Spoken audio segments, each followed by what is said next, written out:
مقامات ولایت مختار بدخشان بر ریاست اجنسی ضدی نثاری در این ولایت سپارش دادند که از بالا رفتن نرخ محصولات عضوخواری در بازارها جلوگیری کنند. نیلوفر اسلمشاه و سخنگوی حکومت ولایت بدخشان در صحبت با رادیو آزادی گفت: دوره‌های پیش معلوم است که وقتی که راه محکم میشد خونه‌خون نرخ خونه‌ها در بازار بلند میشد.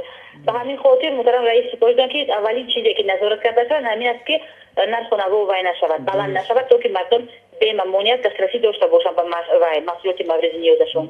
در پی برفباری زیادی روزهای اخیر راهها به شهر خوروغ مرکزی ماموری بدخشان بسته شدند که سبب بالا رفتن و کمبود محصولات عضوخواری در بازار این شهر شده است. نصرالدین سبزلیف سردار ریاست اجنسی ضدی نثاری در بدخشان روز 17 فوریه در صحبت با رادیو آزادی گفت: نرخ‌های بازارها معتدل میباشند و با مساعدت توجیک مطلوبات آن تنظیم میگردد.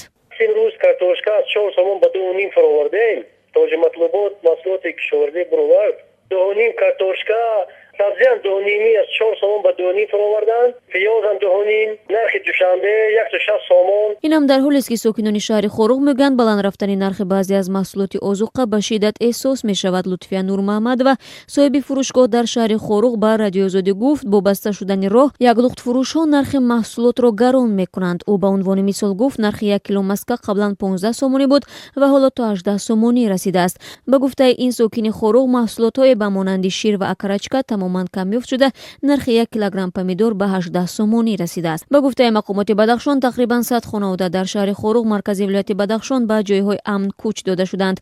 مقامات میگویند در پی اندک گرم شدن هوا و باریدن باران خطر فرآمدن ترمه بیشتر شده. در حال حاضر حدود 200 منزل ساکنان در مرکز بدخشان تحت خطر است. تاکنون از بارانگری زیاد در خوروغ بام نزدیک به 25 خانه فرو ریخته است.